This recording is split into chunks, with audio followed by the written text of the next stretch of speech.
Irmãos, na semana passada, nós trouxemos uma palavra sobre a esperança que não morre, baseado na segunda vinda de Cristo, que nos traz a promessa da ressurreição. Então, em momentos de aflição, de angústia, de preocupação, nós nos lembramos da promessa que Jesus veio, morreu, ressuscitou, mas voltará para estar conosco, estando diante do Pai. Ele descerá e nas nuvens nos chamará para estar com Ele. E isso move o nosso coração em esperança, em uma verdadeira razão para continuar vivendo e crendo na Sua palavra. Então hoje eu queria trazer um outro aspecto desta esperança que não morre, porque a esperança que não morre é também a esperança que nos move. E eu quero por isso convidar você a abrir a palavra do Senhor no Evangelho de João, no capítulo 14. A partir do verso 1. João capítulo 14, verso 1 em diante. Não se turbe o vosso coração, credes em Deus, crede também em mim. Na casa de meu Pai há muitas moradas. Se assim não fora, eu vos teria dito, pois vou preparar-vos lugar. E quando eu for e vos preparar lugar, voltarei e vos receberei para mim mesmo, para que onde eu estou, estejais vós também. E vós sabeis o caminho para onde eu vou. Disse-lhe Tomé: Senhor, não sabemos para onde vais. Como saber o caminho? Respondeu-lhe Jesus: Eu sou o caminho e a verdade e a vida. Ninguém vem ao Pai senão por mim. Se vós me tivesseis conhecido, conheceríeis também a meu Pai. Desde agora o conheceis e o tendes visto. Replicou-lhe Filipe: Senhor, mostra-nos o Pai, e isso nos basta. Disse-lhe Jesus: Filipe, há tanto tempo estou convosco, e não me tens conhecido? Quem me vê a mim, vê ao Pai. Como dizes tu, mostra-nos Cristo, ou mostra-nos o Pai? Não creis que eu estou no Pai e que o Pai está em mim? As palavras que eu vos digo, não as digo por mim mesmo, mas o Pai que permanece em mim faz as suas obras. Crede-me que estou no Pai e o Pai em mim. Crede ao menos por causa das mesmas obras. Em verdade vos digo que aquele que crê em mim fará também as obras que eu faço, e outras maiores fará, porque eu vou para junto do Pai. E tudo quanto pedirdes em meu nome, isso farei, a fim de que o Pai seja glorificado no Filho. Se me pedirdes alguma coisa em meu nome, eu farei. Amém? Oremos ao Senhor. Deus bendito e soberano Pai, é em nome do Teu Filho Jesus Cristo que nós estamos aqui para meditarmos na Tua palavra e recebermos dela consolo, segurança e alegria, por meio da esperança da Tua vinda. Ó Pai, que o Senhor fale através da Tua palavra conosco, derramando do Teu Santo Espírito, Espírito de entendimento, de compreensão, de convencimento, de persuasão, a fim de que sejamos aqui renovados em Tua presença e transformados, ó Pai, por esta esperança. Ó Deus, nós pedimos essas coisas, certos de que o Senhor falará conosco na Tua palavra, e por isso mesmo já Te agradecemos, em nome e para a glória de Jesus. Amém. Irmãos, quando João está escrevendo este evangelho, e ele deixa muito claro que o seu propósito é apresentar Jesus como o Filho de Deus, como o verdadeiro homem e verdadeiro Deus. Ele faz isso por meio dos relatos das palavras de Jesus, as suas pregações, os seus ensinos, mas também por meio das obras de Jesus, dos milagres que Jesus operou, os sinais e maravilhas, as suas atitudes de amor e compaixão para com o próximo, de modo que tudo isso, todo este relato é o cumprimento das antigas profecias acerca do Redentor, do Messias, do tão esperado Cristo. E ele faz isso quando chegamos aqui no capítulo 12, se você voltar um pouquinho aí, você pode acompanhar que Jesus está se aproximando do momento em que ele será entregue para morrer na cruz do Calvário. Jesus havia entrado triunfalmente, como nos narra o capítulo 12 aí de João, em Jerusalém. Ele entrou como o rei, ele foi saudado como rei. No capítulo 13, nós temos o relato dos últimos momentos de Jesus com os seus discípulos antes de morrer, na última ceia. E ali ele lava os pés dos discípulos, ali ele indica que Judas Iscariotes, né, seria o seu traidor. Ali ele dá um novo mandamento de amar uns aos outros como ele, Jesus, amava aqueles discípulos. E nesse contexto do novo mandamento, ele diz assim: e eu precisarei ir para um lugar que vocês não poderão ir. E vocês vão me procurar e vocês não vão me encontrar. E nesse momento gera uma certa aflição no coração dos discípulos, por esta dúvida: para onde é que ele vai? Por que nós não podemos ir junto? E para piorar essa aflição, Jesus também olha para Pedro, que era o seu apóstolo mais chegado, e diz assim: Pedro, o galo não cantará 3 vezes antes que você me negue. 3 vezes. E isso de fato aconteceu depois, né? O galo canta 2 vezes, e nesta hora, Pedro, quando Jesus está sendo julgado e condenado à morte, já havia negado Jesus por 3 vezes. Então veja o estado emocional dos discípulos nesse momento. O nosso mestre vai nos deixar. Não sabemos para onde ele vai. Não podemos ir junto. E Pedro fala: Senhor, eu vou com o Senhor até a morte. Aí Pedro fala: vai não, você vai me negar 3 vezes. Então imagine aquele impacto para aqueles demais discípulos, ouvindo estas palavras que, apesar deles não perceberem naquele momento, eram palavras de despedida de Jesus, antes da cruz. E aí, quando nós chegamos no capítulo 14, nós temos Jesus aqui confortando os seus discípulos. Vocês ouviram o que foi dito, isso é verdade, mas eu vou trazer para vocês palavras de conforto, palavras de consolação, com a esperança que deve mover vocês durante toda a vida. E aí, irmãos, essa esperança que nos move, em primeiro lugar, ela nos traz calma ao coração. É o que nos indicam os versos 1 a 3, quando João registra as palavras de Jesus aos seus discípulos, dizendo: não se turbe o vosso coração, não se perturbe o vosso coração. Credes em Deus, crede também em mim. Na casa de meu Pai há muitas moradas. Se assim não fora, eu vos teria dito, pois vou preparar-vos lugar. E quando eu for e vos preparar lugar, voltarei e vos receberei para mim mesmo, para que onde eu estou, estejais vós também. Então Jesus aqui começa a acalmar os seus discípulos, mas é interessante nós lembrarmos que ele mesmo estava angustiado. Se você voltar novamente para o capítulo 12, no verso 27, naquele momento ali da última ceia, Jesus diz assim: agora está angustiada a minha alma. E que direi eu? Pai, salva-me desta hora.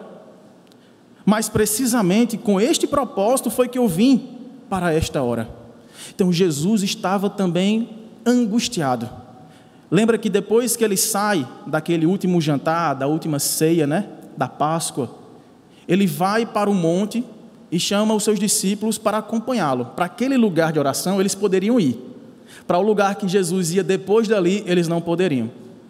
Mas quando Jesus os chama para estar com ele, para orar com ele, alguns vão, outros 3, Pedro, Tiago e João, o acompanham para orar. Mas quando Jesus começa a orar, o que acontece com aqueles 3 amigos? Eles pegam no sono. E Jesus fica sozinho e angustiado, orando, volta lá, acorda os seus discípulos: vamos, orem comigo, me ajudem, eu estou aflito. E Jesus por 3 vezes pediu para não ir para aquele lugar, se essa fosse a vontade do Pai. Mas no final disse: não seja feita a minha vontade, e sim a tua. Eu vim precisamente com este propósito. Então, a ideia, irmãos, interessante aqui, já de início, é que Jesus, mesmo angustiado, mesmo com o seu coração perturbado, sabendo o que o aguardava, ele se preocupou com a angústia dos seus amigos. Ele, entristecido, angustiado, se preocupou em consolar e alegrar o coração dos seus amigos. É diferente daquele tipo de gente que a gente vai conversar e pedir oração, e quando dizemos o motivo, ela já diz assim: comigo está muito pior. Se eu contar a minha história, você vai achar que a sua é besteira. Mas eu estou doente, mas a minha doença é muito pior. Mas o meu trabalho está um caos. Mas o meu está muito pior, vou lhe contar. Não, Jesus estava sofrendo a pior angústia de, em instantes, se ver contrário ao seu pai. Em instantes ele seria transformado na maldição que o pai detesta, que é propriamente o pecado de toda a humanidade, pretérita, presente e futura, caída, esmagada em seus ombros.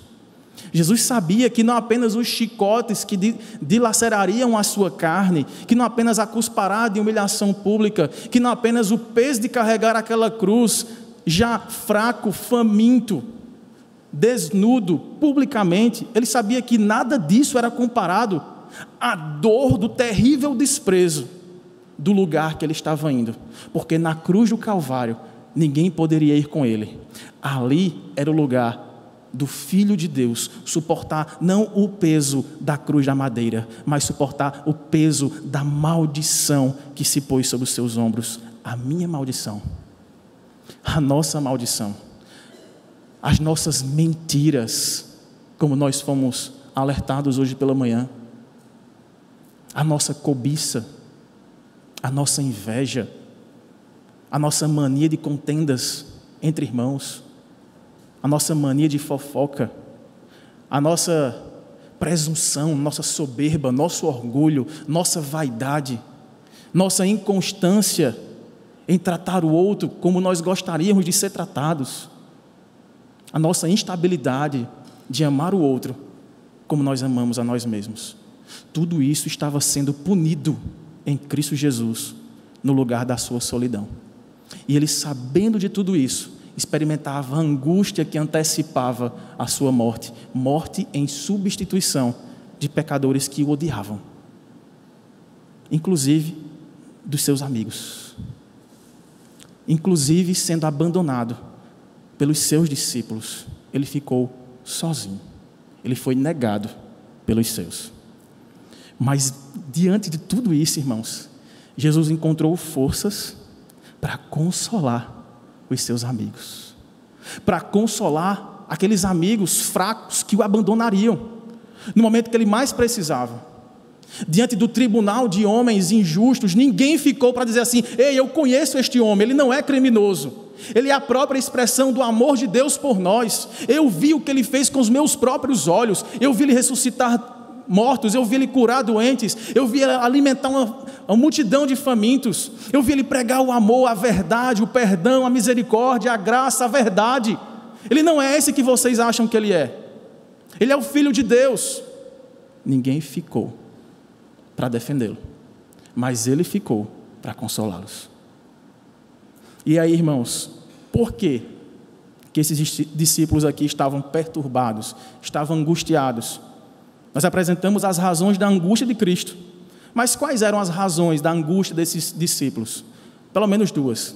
A primeira é que eles estavam angustiados porque Jesus disse que os deixaria, e a segunda é que Jesus tinha avisado que aquele discípulo mais fervoroso, Pedro, o negaria. Então agora eles estavam em conflito, eles não estavam entendendo. É bom a gente pontuar o seguinte: não foi a primeira vez que Jesus falou que precisaria partir, ir para um lugar que eles não deveriam ir. Não foi a primeira vez que Jesus anunciou a sua morte. Ele já havia feito muitas outras vezes. A sua morte e a sua ressurreição lhes foram anunciadas muitas vezes.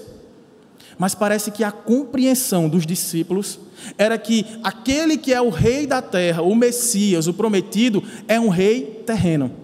Ele não pode morrer. Se ele virá, ou se ele veio para nos libertar do império das trevas, do império romano, do império das falsas religiões judaicas que nos oprimem, então ele não pode morrer, ele tem que ficar para lutar conosco e por nós. Como assim ele vai morrer?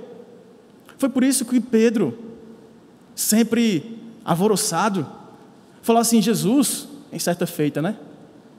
De modo nenhum você vai morrer, eu não vou deixar. Aí Jesus respondeu de forma bem delicada a Pedro, né? Arreda daqui, Satanás. Ele não chamou Pedro de Satanás, ele estava repreendendo Satanás que soprava no ouvido de Pedro para que Jesus pudesse sair do caminho da cruz. Então Jesus já havia feito isso muitas vezes. mas parece que havia ainda uma nuvem que impedia a compreensão. Parece que o coração deles estava crendo nas palavras de Jesus, nas suas promessas, mas parece que essa compreensão do coração não havia sido depurada na mente. Eles estavam com a mente em conflito. Eles estavam em dúvida em como que ele resolveria as nossas necessidades terrenas, não estando aqui, mas partindo daqui. E aí Jesus, mais uma vez, com paciência e confortando os seus corações, traz esse ensino para eles, mas de forma consoladora. Porque Jesus os consola dizendo que não os abandonaria, como eles fariam contra ele, né? Não os deixaria sozinhos. Ele voltaria para o Pai, para de lá enviar o Consolador. O que diz isso são esses versículos seguintes do nosso texto. A partir do versículo 16, e rogarei ao Pai, e Ele vos dará outro Consolador. E Ele estará com vocês quando? Todos os dias. Então Jesus começa a confortar o coração dos seus discípulos. E aí, irmãos, nós temos aqui 3 razões que Jesus apresenta para que este remédio da fé surta efeito em consolar o coração daqueles discípulos. Veja, Jesus identifica a aflição do coração dos seus discípulos. Jesus entende que eles não estavam com a sua compreensão completa acerca daquilo que viria. Talvez eles compreendessem o ministério daquilo que eles já tinham visto. Veio para curar, veio para pregar, veio para multiplicar pães e peixes. Mas parece que essa ideia da compreensão do sacrifício estava ainda meio que nebulosa na mente deles. E Jesus começa a enfatizar que foi para isso mesmo que ele havia vindo. E aí as 3 razões que Cristo oferece para que eles pudessem crer que tudo isso fazia parte de um plano glorioso são as seguintes. O verso 2 e verso 3. No verso 2 ele fala assim: na casa de meu Pai há muitas moradas. Então, por que vocês devem crer em mim e essa fé deve consolar vocês? Primeira razão, porque na casa de meu Pai há muitas moradas. Segunda razão, porque, finalzinho do verso 2, eu vou preparar-vos lugar. E verso 3, quando eu for e vos preparar lugar, eu voltarei e vos receberei para mim mesmo, para que onde eu estou, estejais vós também. Então nós temos aí 3 razões pelas quais a fé em Cristo poderia consolar o coração daqueles discípulos. A primeira delas é que na casa do Pai há muitas moradas. A ideia aqui é que eles pudessem ficar tranquilos de que Deus, estando na sua casa, havia preparado um lugar, uma morada, uma casa grande com muitos quartos. Essa é a ideia de moradas. Uma casa grande com muitos quartos, e que esses quartos eram suficientes para todos os filhos de Deus, todos os que, como diz o verso 1, creem em Deus e, portanto, creem também em mim. Então, meus amigos, meus discípulos, fiquem tranquilos, porque há um lugar sim que vocês poderão ir, há um que vocês não poderão, mas há um que, quando eu estiver lá, eu estarei preparando para que vocês possam chegar lá também. É a casa do Pai, que abrigará Adão, Abraão, Jacó, Judá, Davi e todos os crentes, não só judeus, gentios também, gente de toda tribo, língua e nação, terá um lugar, terá um quarto na casa do Pai. E a outra razão que ele nos dá é que ele vai estar preparando, é preciso que ele vá para que ele prepare este lugar. E aqui nós temos algo interessante para resolver. Porque se nós lembrarmos do que está escrito lá em Mateus 25, 34, se você puder voltar no Evangelho de Mateus, capítulo 25, verso 34,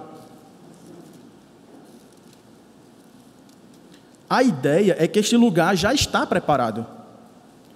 Mateus capítulo 25, verso 34. Então dirá o rei aos que estiverem à sua direita: vinde benditos de meu Pai, entrai na posse do reino que vos está preparado desde quando, irmãos? Desde a fundação do mundo. Espera aí.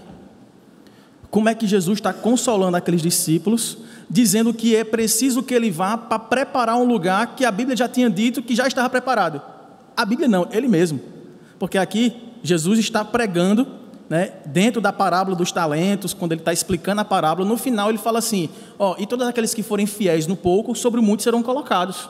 Eles herdarão um reino que já está preparado quando? Desde antes da fundação do mundo. Então a nossa dúvida aqui é: o que foi que Jesus foi preparar? Qual a ideia desta preparação? Ele foi preparar-nos um lugar, para estarmos finalmente com o Pai. Dentro desse contexto, irmãos, a resposta é simples. Ele foi preparar o caminho para estar com o Pai. Aonde? Naquele lugar que eles não poderiam ir. Na cruz do Calvário, Cristo preparou o caminho que abre as portas da casa do Pai, para mim e para você, nós os que cremos nele. Então, quando Cristo está consolando os corações, ele fala: vocês terão um lugar no reino dos céus. Este lugar já está preparado, mas o caminho até lá é preciso que eu vá preparar. A minha morte e a minha ressurreição farão isto. Se eu não for à cruz, se eu não for entregue pelos seus pecados, e se eu não ressuscitar ao terceiro dia para vos dar a justificação dos seus pecados, jamais vocês poderão abrir as comportas do céu e receber a bênção paterna e celestial do lugar que nos está preparado. E a terceira razão que ele nos dá deste consolo, voltando lá para o nosso texto, no final do verso 3, é que Jesus Cristo voltará para recebê-los e levá-los para onde ele estará para sempre. Então, a ideia desse texto, o tempo todo, vocês estão percebendo, é que o consolo de Jesus se resume a quê? A sua presença. Por que vocês não devem andar ansiosos? Por que vocês não devem ficar aflitos? Por que vocês não devem ficar com medo? Mesmo se vocês me negarem, mesmo se vocês me abandonarem, mesmo se vocês esquecerem de mim, mesmo se vocês desistirem do compromisso e da aliança que nós fizemos, mesmo se vocês olharem para trás e paquerarem com o velho mundo que vocês tinham e querer voltar a jogar aquelas redes, não para pescar homens, mas para pescar peixes para a sua subsistência aqui, mesmo que vocês queiram voltar atrás, eu jamais vos abandonarei. Estou indo preparar o caminho que vos levará para junto do Pai. Mas não somente isso, eu mesmo, tendo preparado este lugar, tendo aberto este novo e vivo caminho, voltarei para buscar você e levar você de volta para casa. Este é o consolo, irmãos. É nisto que a nossa fé deve estar fundamentada. É naquilo que Cristo prometeu e fez e fará por nós. Essa esperança nos move à verdadeira fé. Em segundo lugar, esta esperança que nos move, nos mostra o caminho para onde devemos ir. Que caminho é este? Jesus fala num dos textos mais conhecidos da Bíblia, a partir do verso 4. E vós sabeis o caminho para onde vou. Disse-lhe Tomé: Senhor, nós não sabemos para onde vais. Como saber que caminho é este? E aí respondeu-lhe Jesus. Leiamos juntos? Eu sou o caminho e a verdade e a vida. Ninguém vem ao Pai senão por mim. Jesus é este caminho preparado por meio da cruz, que unirá a nossa vida à vida eterna com o Pai. Nós estávamos separados dele. Nós estávamos impedidos de construir pontes que nós chamamos de religião, partindo de iniciativas humanas para tentar religar este caminho, refazer aquele elo que foi rompido lá no Jardim do Éden pelos nossos pais que nos representaram e caíram em desgraça, e assim todos nós nascemos desgraçados em pecado, mortos em delitos e pecados. É preciso então que Cristo morra a nossa morte, para que Ele, ressuscitando ao terceiro dia, nos dê vida juntamente com Ele, e isso vai religar o elo que foi perdido. É esta a verdadeira religião, parte de uma iniciativa do alto. Cristo descendo, veio, se fez homem, se fez carne, para receber em sua carne a maldição que a nossa carne produziu. Por isso ele é o único caminho, a única ponte que nos liga e nos leva de volta para Deus. Por quê, irmãos? Porque ele também é a verdade. No início deste evangelho, no capítulo 1, diz que o verbo, no princípio, estava com Deus. E o verbo era Deus. Que verbo é esse? Aí ele fala, olha, todas as coisas foram feitas por intermédio desse verbo, de modo que nada do que foi feito se fez se não fosse pelas suas mãos. Então, este verbo é criador.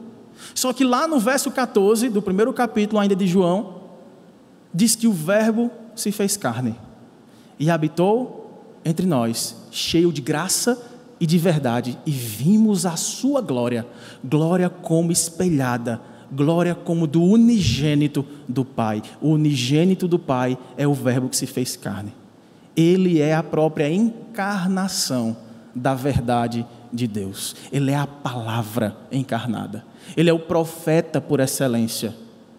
Ele prega só de as pessoas olharem para ele, porque, como diz Paulo aos Colossenses, ele é a exata expressão do ser de Deus. Nele está constituída toda a plenitude da divindade. Então, Cristo é a verdade encarnada, ele é o amor encarnado, ele é a graça encarnada, ele é a revelação da criação e da redenção de forma encarnada. Ele espelha a glória celestial, a glória do seu Pai, porque ele é o unigênito do Pai. E ele também, irmãos, é este que, sendo o caminho, sendo a verdade, é também a única forma de vivermos diante de Deus. Ele é a verdadeira expressão da vida eterna.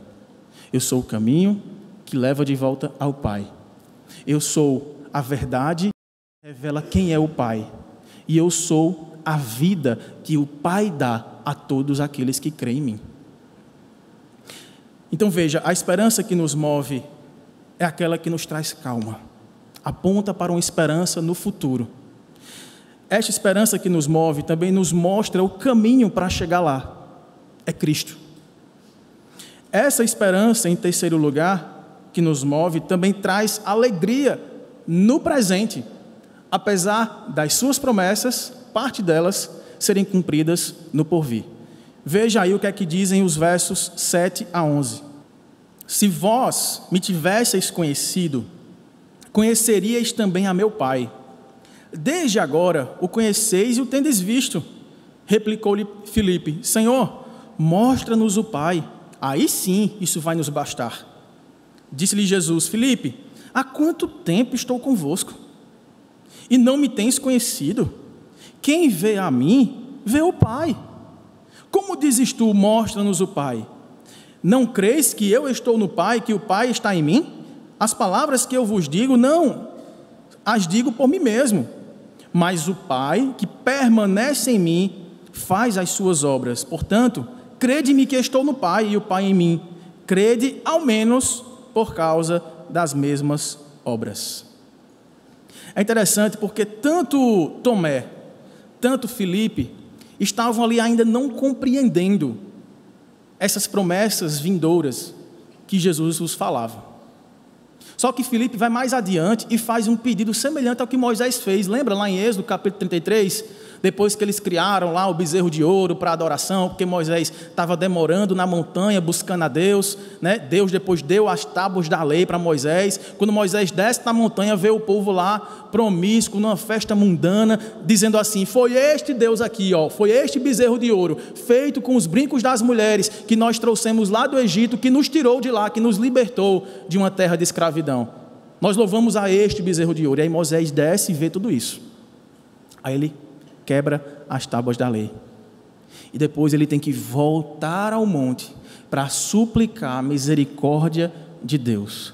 O juízo veio, muitos que estavam ali foram mortos, cerca de 3.000 pessoas foram mortas naquele dia, como juízo aplicado diante da sua rebelião, mas a graça superabundou, como diz Tiago, a misericórdia triunfa sobre o juízo. E naquele mesmo dia, Moisés clamou ao Senhor, o Senhor permaneceu com Moisés e prometeu que, apesar daquele povo não merecer a sua presença, Deus iria com aquele povo até o fim. E Moisés fica tão admirado com a glória desse Deus, com a gloriosa graça, misericórdia desse Deus, que fala assim: Senhor, faz um favor, mostra-me a tua glória, deixa eu te ver, o Senhor é glorioso demais, gracioso demais, eu quero te ver. E parece que Filipe faz o mesmo pedido aqui, no verso 8, replicou-lhe Filipe: Senhor, mostra-nos o Pai, e isso nos basta. Irmãos, a resposta de Jesus deveria constranger aqueles discípulos naquele momento, porque a resposta dele foi assim: Filipe, há tanto tempo estou com vocês aqui, há tanto tempo vocês andam comigo, vocês comem comigo, vocês viajam comigo, vocês pregam comigo, vocês contemplaram curas, milagres, restaurações, a ressurreição de um morto havia 4 dias. Será que esse tempo todo, por 3 anos, vocês não conseguem ver que eu sou a expressão do Pai? Que eu e o Pai somos um. Quem me vê a mim, vê ao Pai. Porque eu sou Deus como o Pai é Deus. Há tanto tempo, irmãos da IP Tambaú, nós estamos ouvindo Deus, sentando com Deus, andando com Deus, falando com Deus. E apesar disso,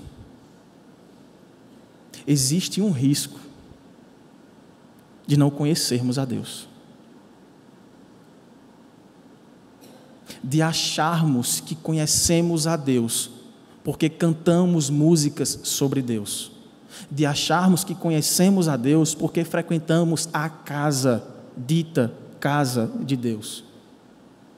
Há o risco de nos considerarmos conhecedores de Deus porque participamos de uma sala da escola bíblica dominical, mas passamos a semana inteira e nem lembramos onde deixamos nossa Bíblia, porque não a utilizamos. Há um risco de que nós, na ilusão de vivermos o Evangelho de Cristo, estejamos caindo na tentação de viver a religião em nome de Cristo.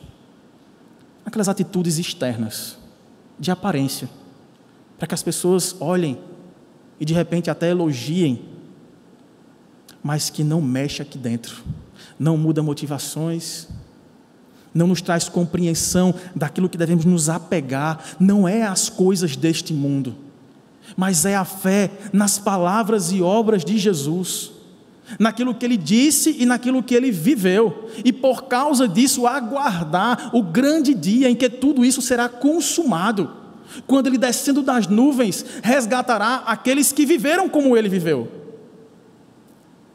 que pregaram o que Ele pregou, que amaram como Ele amou, que perdoaram como Ele perdoou, que foram misericordiosos e compassivos como Ele o foi. Haverá um dia em que Cristo, descendo nos ares, resgatará um povo que foi lavado no seu sangue, e não a membresia de uma igreja institucional. Há quanto tempo nós estamos andando com Jesus, ouvindo a sua voz, ceando, não hoje, né? Com Ele. E há este perigo, irmãos, de que nossa mente esteja sendo confundida, misturada. Algumas coisas eu entendo e creio, outras, porém, eu não entendo, portanto, não creio. É tempo de conhecer a Deus. É tempo de ter relacionamento real com o Senhor. Intimidade com Deus. Ele está nos chamando. Há quanto tempo eu falo contigo? Há quanto tempo? E aí, a resposta de Jesus é: olhe para mim. Você quer conhecer a Deus? Olhe para mim. Você quer conhecer o amor de Deus? Como é que ele funciona? Olhe para minhas obras de atitudes, de amor para com o próximo. De me interessar, não apenas com minhas coisas, mas de demonstrar interesse real pelas coisas do outro. Eu estou aflito, eu estou angustiado, vocês é que deveriam estar me consolando, mas eu, mesmo angustiado, mesmo entristecido, mesmo perturbado, eu estou a consolar-vos, porque o amor que vem de Deus é expresso na atitude que nós temos para com o outro, é no desinteresse para com as nossas próprias coisas, em certa medida, para que haja espaço para um interesse para o outro, para fora de mim mesmo. O mundo não sou eu, o mundo não é a minha casa, a minha profissão, o mundo não são as minhas coisas. Há alguém do meu lado, há alguém que precisa de mim, há alguém que precisa do meu serviço, e muitas vezes sacrificial, sem esperar nada em troca. E aí, irmãos, Jesus fala assim, se não for para crer desse jeito, se não for para crer nas minhas palavras, naquilo que o tempo todo eu estou ensinando a vocês, novo mandamento vos dou, que vos ameis uns aos outros como eu vos amei, mesmo que vocês não creem que eu sou Deus pelas minhas palavras, creiam pelo menos pelas mesmas obras que eu faço, porque elas são as obras que o Pai realiza através de mim. Fé em Cristo para conhecimento verdadeiro de Deus são as suas palavras e são as suas obras. Isso tudo faz sentido e nos mostra o caminho que devemos seguir. Em quarto lugar, esta esperança que nos move exatamente a tais obras, a essas obras que são as obras de Jesus. É o que concluem os versos 12 a 14. Em verdade vos digo, que aquele que crê em mim fará também as obras que eu faço. Ou seja, as obras são a consequência da fé. Fará também as obras que eu faço e outras maiores fará, porque eu vou para junto do Pai, e tudo quanto pedirdes em meu nome, isso farei, a fim de que o Pai seja glorificado no Filho. Se me pedirdes alguma coisa em meu nome, eu o farei. Irmãos, é claro que estas obras que são mencionadas aqui por Jesus dizem respeito a tudo que nós já mencionamos aqui hoje. Seus milagres, seus sinais e maravilhas, multiplicação de pães e peixes, curas, tudo isso. Especialmente as suas atitudes de amor, de compaixão para com o próximo, como essa que nós vimos. Mas a ideia e a dúvida que surge no nosso texto aqui é assim: como que aqueles que creem em Cristo serão capazes de fazer obras maiores das que Ele fez?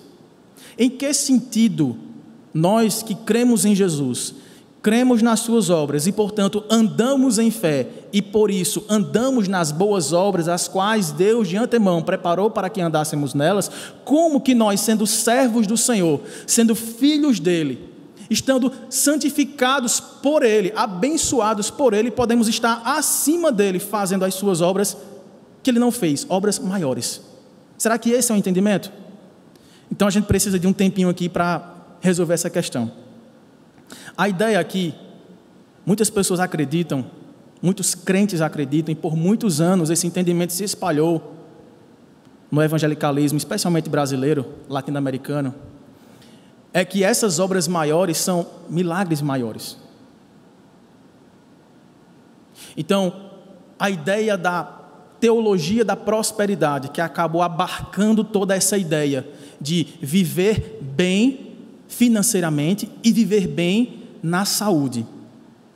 A ideia é que obras maiores nós faremos, porque enquanto Jesus curava algumas pessoas, os apóstolos, por exemplo, entraram em hospitais e com a sua ordem disseram: todos sejam curados em nome de Jesus, e aí todos eram curados.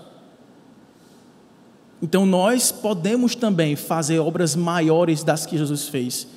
Jesus, nós temos relato de muitas obras que Ele fez, mas seu ministério durou 3 anos e meio. mais ou menos. Se eu for crente desde novinho, um crente fervoroso, fiel, crendo no poder, nas maravilhas de Deus, operando milagres, eu farei, logicamente, por uma questão matemática, mais milagres do que Jesus fez. Então, essa falsa ideia de que obras maiores dizem respeito à qualidade das obras, a número das obras e o poder dessas obras, ela é falsa. Qual seria então a ideia? Há um aspecto aqui, irmãos, que deve ser enfatizado, e eu creio que esse seja o significado mais amplo dessa passagem aqui. É porque nós estamos vivendo num período de cumprimento do programa da salvação, onde a clareza da revelação se tornou maior. Após esse discurso de Jesus, ele segue para a cruz, e ele consuma na cruz do Calvário tudo aquilo que estava prometido acerca dele.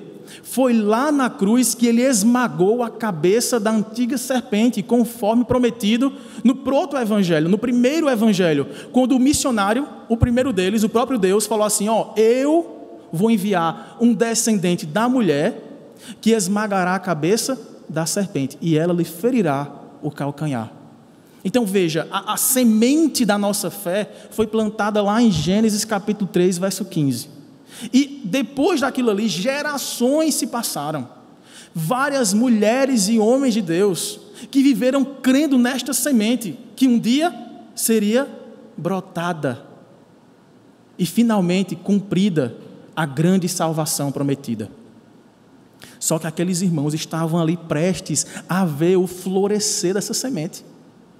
E nós que estamos depois dessa semente florescida, já vemos a árvore frondosa, a grande videira, da qual, se pertencemos em fé, somos os ramos, que dão muitos frutos.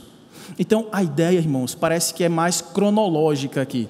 É que no programa da salvação, da redenção, na história da grande salvação em Cristo Jesus, esses discípulos e nós estamos posicionados após a plenitude de toda a revelação de Deus. O próprio Deus que se encarnou, morreu e ressuscitou para nos fazer filhos de Deus. Aqueles irmãos do Antigo Testamento criam lá na frente. Nós agora já vimos, já sabemos tudo o que aconteceu no tempo da história, no espaço e no tempo. O evento histórico da ressurreição de Cristo, que inaugurou uma nova era, a era em que já participamos do reino de Deus. Nós não somos mais peregrinos soltos nesse mundo de trevas, nós somos tirados do império das trevas e agora participamos do império do Filho do amor de Deus. Mas é claro que existe sim um aspecto aqui de extensão. Talvez não seja o principal, mas ele está presente. É que Cristo prometeu que depois que ele cumprisse o seu sacrifício, ele voltaria ao Pai para de lá enviar o Consolador, o Espírito da promessa. E aí, irmãos, se você olhar para Atos capítulo 1, o livro seguinte aí, verso 1, Lucas, que já havia escrito o Evangelho, escrevendo agora o seu segundo livro, Atos dos Apóstolos, ou Atos do Espírito Santo por meio dos Apóstolos, ele fala assim: Teófilo, eu escrevi o primeiro livro relatando todas as coisas que Jesus começou a fazer e a ensinar. Em que momento isso aqui foi dito? Isso aqui foi dito no momento em que Cristo já tinha morrido, já tinha sido sepultado por 3 dias, já tinha ressuscitado, já tinha sido assunto aos céus e já tinha passado cerca de 40 dias com os seus discípulos. É nesse momento aqui que, trazendo essa ideia do cumprimento daquela promessa, da descida do Espírito Santo, é que Lucas explica: olha, o que vai acontecer a partir desse momento é que, por causa do cumprimento da promessa de Jesus de trazer para nós o seu Espírito, nós daremos continuidade à sua obra e daremos continuidade ao seu ensino. Não é isso que está dito no texto? Olha, escrevi o primeiro livro, ó Teófilo, relatando todas as coisas que Jesus começou a fazer e a ensinar. Aí se você descer seus olhos para o verso 8, você vai entender o propósito da descida do Espírito Santo para a nossa vida. Mas, vamos ler juntos esse versículo, irmãos, tão conhecido. Mas recebereis poder ao descer sobre vós o Espírito Santo, e sereis minhas testemunhas, tanto em Jerusalém, como em toda a Judéia e Samaria e até os confins da terra. O Espírito Santo veio até nós para darmos continuidade às obras de Jesus, às suas palavras, os seus ensinos e as suas operações de milagres, maravilhas, curas e tudo aquilo que Ele pode fazer por meio da oração do justo, que pode muito em seus efeitos. Deus continua agindo por meio do seu Filho. O seu Filho continua agindo por meio dos filhos de Deus, agindo por meio da igreja. Por quê, irmãos? Porque nos foi dado o seu Espírito. E aí, obras maiores são aquelas que Cristo faz através de muitos. Percebam, eu mencionei que quando Moisés pediu para ver a glória de Deus, naquele mesmo dia 3.000 pessoas foram mortas por sua rebelião em desonrar a lei de Deus. Mas se você virar a sua página de Atos e for para o capítulo 2, você vai ver Pedro, aquele que negou Jesus 3 vezes, pregar um sermão. E neste único sermão, 3.000 pessoas foram salvas. A maldição da lei mata pecadores que não se arrependem e que não creem em Jesus. Mas a fé em Jesus e a operosidade do seu Espírito em nós nos vivifica para a vida com o Pai. 3.000 pessoas se converteram. Havia 120 crentes. Jesus, por 3 anos e meio, pregou, ensinou, curou, demonstrou o poder dos céus aqui na terra. Ele deixou uma igreja com 120 pessoas. Está aí nos primeiros versos do capítulo 2 de Atos. E no mesmo capítulo, Pedro, pecador, parecia corajoso, mas foi frouxo, quando mais deveria demonstrar sua coragem, negando o seu Senhor. Nunca vi, nunca nem vi, né? Nunca o conheci. Mas este mesmo foi restaurado pelo Espírito de Deus, se tornou pregador de multidões e pela sua palavra, Cristo nele salvou 3.000 pessoas. Então há um aspecto aqui também de extensão. Nós fazemos parte deste grande exército daqueles que pertencem ao reino de Deus, que indo fazemos discípulos. E aí, irmãos, algumas promessas nos foram feitas em nosso texto. É acerca da oração. Se nós pedirmos, versos 13 e 14, se nós pedirmos qualquer coisa a Deus, o Pai, em nome do seu Filho, Jesus, Ele mesmo fará. E aí, mais uma vez, nós precisamos chamar a sua atenção para esse momento. Isso não significa cheque em branco para você pedir o que você quiser. Ah, que pena. Muitas vezes, aquilo que está vindo na sua mente agora, aquilo que você mais desejaria ter,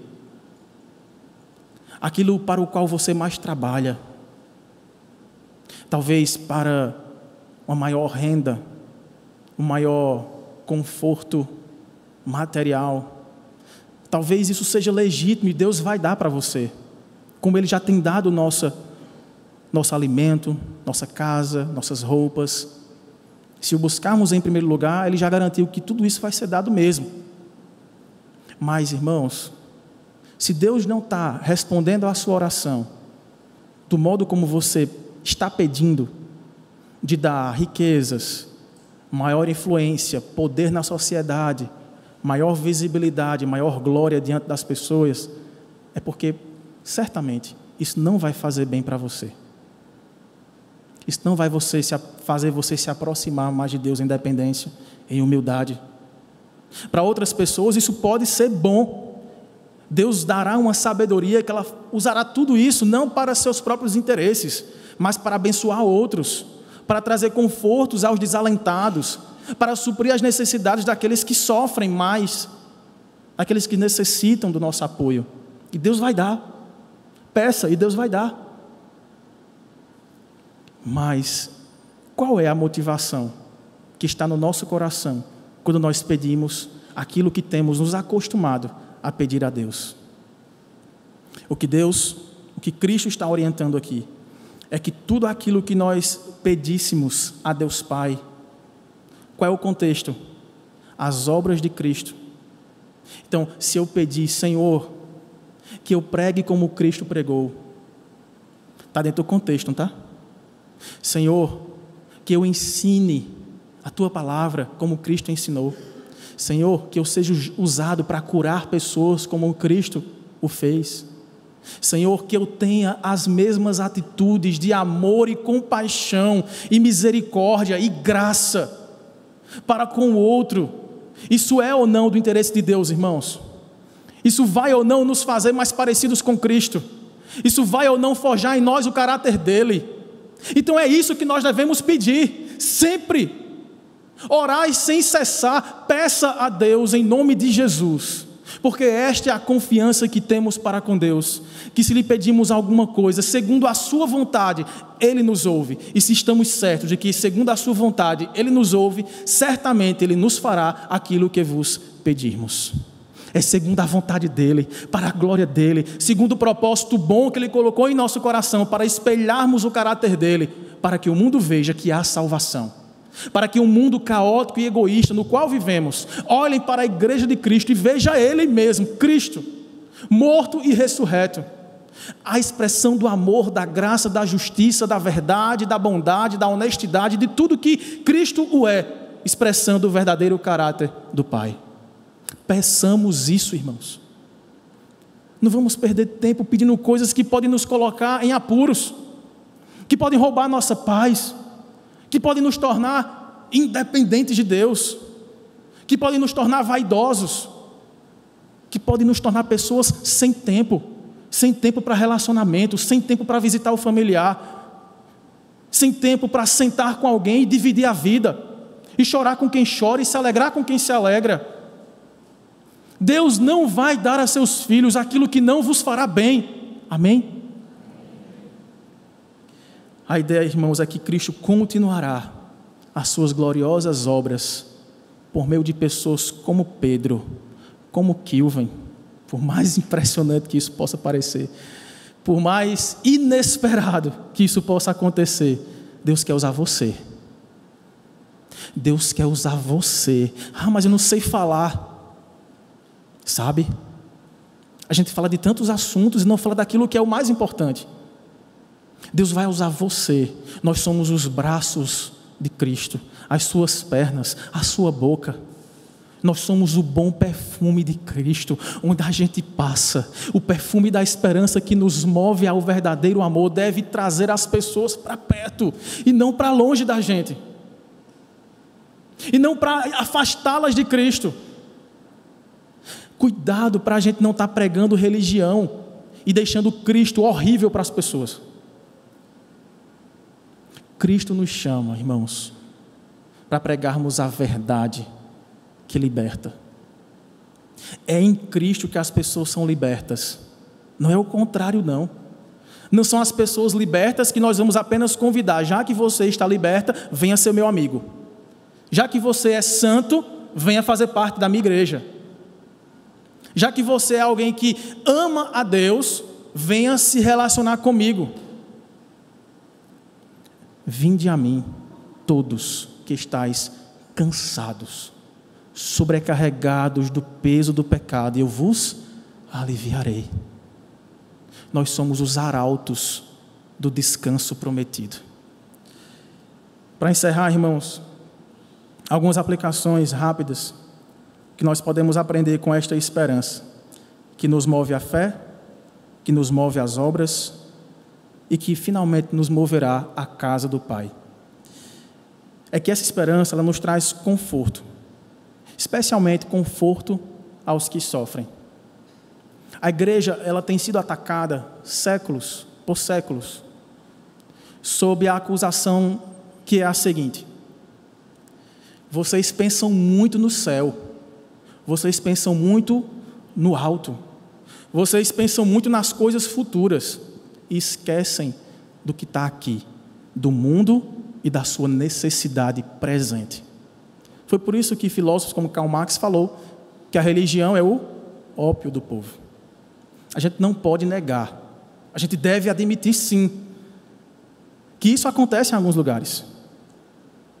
As pessoas são enganadas, iludidas pela falta de conhecimento das Escrituras e acabam construindo suas vidas em algo completamente desconectado com a realidade.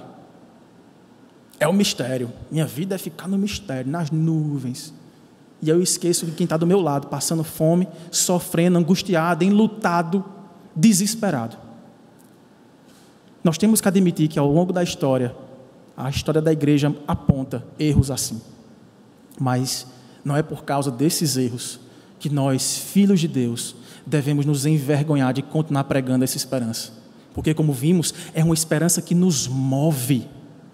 Não estabiliza no sentido de paralisar. Ela nos estabiliza no sentido de continuarmos firmes, pregando o que Cristo ensinou e fazendo as suas obras através do Espírito Santo. Essa esperança também nos lembra, irmãos, da nossa responsabilidade para com a sociedade. Fomos chamados a pregar e a viver o Evangelho de Cristo. O nosso amor uns para com os outros nos dá provas reais de que pertencemos a Deus. Foi isso que Cristo falou versos anteriores aqui. Quer saber quem é filho de Deus? Olhe para as palavras e obras de Jesus e veja se ele vive de acordo com aquilo. Devemos ter o cuidado em atender às necessidades daqueles que padecem. É assim que nós faremos verdadeira diferença. Essa esperança também nos lembra da importância dos dons espirituais. Embora nós não tenhamos a aplicação direta dos dons extraordinários para os dias de hoje, como o foram na era apostólica, no primeiro século, de alguém chegar no hospital e falar assim, todos são curados, e todo mundo sai do hospital curado, de um morto ressuscitar depois de 4 dias estando morto. Nós não temos esses relatos, desde que Cristo voltou ao Pai e desde que os apóstolos voltaram ao Pai. Então, por muitos séculos, nós não vemos essa aplicação direta dos dons extraordinários, mas Deus é o mesmo ontem, hoje e eternamente. Deus continua curando hoje. Tiago diz lá no capítulo 5 que nós devemos chamar presbíteros para orarem por nós. E por quê? Porque é a oração do justo que salvará o enfermo. A oração da fé do justo pode muito em seus efeitos. Mais uma vez, segundo a tua vontade, Senhor, cure o meu irmão, cure o meu colega de trabalho, cure essa pessoa que padece hoje. E Deus pode fazer. E você já viu isso acontecer. Renovemos nossa fé nisso. Dom da misericórdia, tão pouco falado. Pessoas que você vê que Deus deu este dom, elas quase não pensam nelas mesmas, elas estão o tempo todo pensando no outro, querendo ver a necessidade do outro, mobilizando a igreja, grupos para ajudar o outro com ação social, com pregação, com visita, com palavras de conforto, de consolo. Busquemos identificar esses dons aqui na igreja, irmãos. O dom de mestre, do ensino, da pregação. Ah, mas eu não sou pastor. Mas você foi chamado para pregar as boas novas de salvação. Aperfeiçoe-se nisso. Estude. Peça ajuda aos pastores. Desenvolva o dom que Deus pode ter te dado, para que você continue pregando a palavra de Deus com intrepidez, com autoridade, com poder, no poder do Espírito Santo. E assim todos os outros dons. A esperança também nos faz um alerta. É que somente em Jesus nós podemos esperar ser salvos. como nós vimos, fora do caminho, fora da verdade e fora da vida que é Jesus, ninguém chegará ao Pai. Há muitas pessoas iludidas, achando que estão no caminho, mas pegaram atalhos e não verão o Pai. Não há religião, não há coração sincero, não há boas intenções e boas obras que possam garantir um lugar no reino de Deus para aqueles que não creem em Jesus e que não fazem as suas obras. E a última lição é que essa esperança nos traz a garantia dos eventos finais, os eventos escatológicos prometidos por Jesus.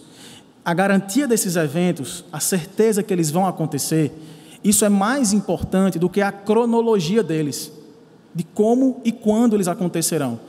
Quem estava aqui semana passada, pela manhã, eu falei que esse é um dos pontos mais polêmicos quando nós falamos da esperança final da vinda de Cristo. Nós vimos aqui tantas coisas gloriosas acerca desse dia, mas a gente se prende aos detalhes que nos dividem.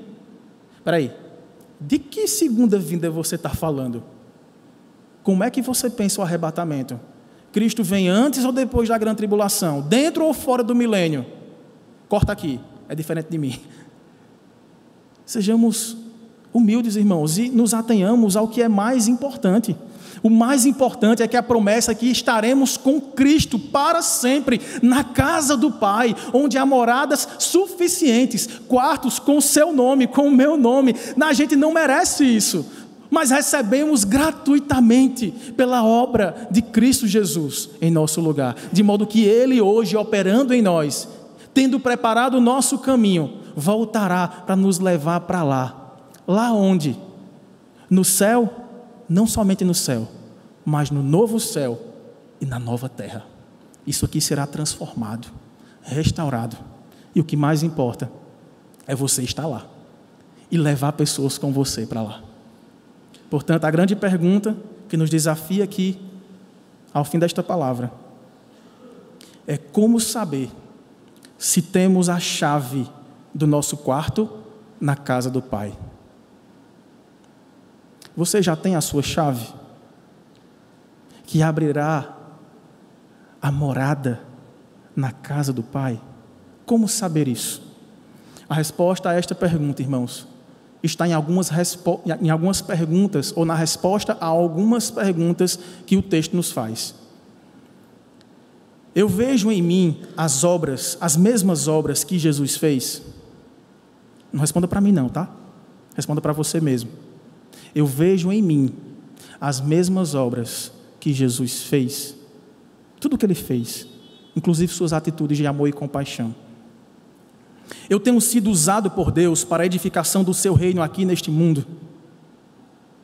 Ou eu sou mais um no meio do vendaval? Sopra para esse lado, eu vou para esse lado. Sopra para o outro, eu vou para o outro. Deixa a vida me levar, a vida leva eu. As minhas orações têm sido respondidas no sentido de me parecer mais com Cristo, pregar e ensinar o que Ele falou e viver as obras que Ele realizou. Eu consigo perceber o fruto do Espírito Santo, apóstolo Tiago, ó, que o pastor Tiago, no momento de contrição, citou aqui: mansidão, domínio próprio, temperança, amor, alegria, paz, longanimidade, benignidade. Enfim, eu vejo esse fruto na minha vida, e mais, eu vejo as obras do Espírito Santo crescendo em minha forma, em meu estilo de vida. Por fim, tenho tido mais amor e compaixão pelos outros, ou a cada dia que passa, eu estou me tornando uma pessoa mais ácida, mais dura, mais impaciente, mais grosseira, até mal educada, que afasta as pessoas de Cristo na minha vida? É a resposta a essas perguntas que responderão se a chave da casa do Pai está com você.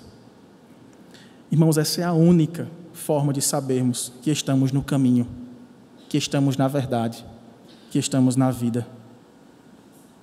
São somente esses que herdarão uma morada na casa do Pai. Se a sua resposta a essas perguntas foi: não, não vejo nada disso em mim, mas eu quero. Sei que não mereço, mas se você falou que é de graça, é por meio de Cristo e que Ele viverá em mim, e pelo seu Santo Espírito eu serei capacitado a falar como Ele falava, tratar as pessoas como Ele tratava e a fazer as obras que Ele fazia, eu quero, eu aceito. Este é um convite para você hoje. Eu não sei quando é que Ele vai nos chamar para estar com Ele. Então, o convite deve ser respondido hoje. Se a sua resposta, por outro lado, foi sim parcialmente, algumas coisas eu confesso que eu até consigo olhar, observar em mim um crescimento no conhecimento da palavra, uma rotina melhorada de oração. Eu consigo ver algumas atitudes que antigamente eu não conseguia ter de compaixão para com os outros, mas, meu amigo, como é difícil, eu não estou nem 30% daquilo que eu deveria estar hoje, se eu pensar no tempo que eu tenho de cristão. Se a sua resposta for esse pode ser um bom sinal de que você está no caminho, sendo aperfeiçoado na verdade e recebendo esta nova vida. Creia mais, medite mais, ame mais, se relacione mais e ore mais para que Cristo viva através de você na vida de outros, e você verá o resultado do trabalho.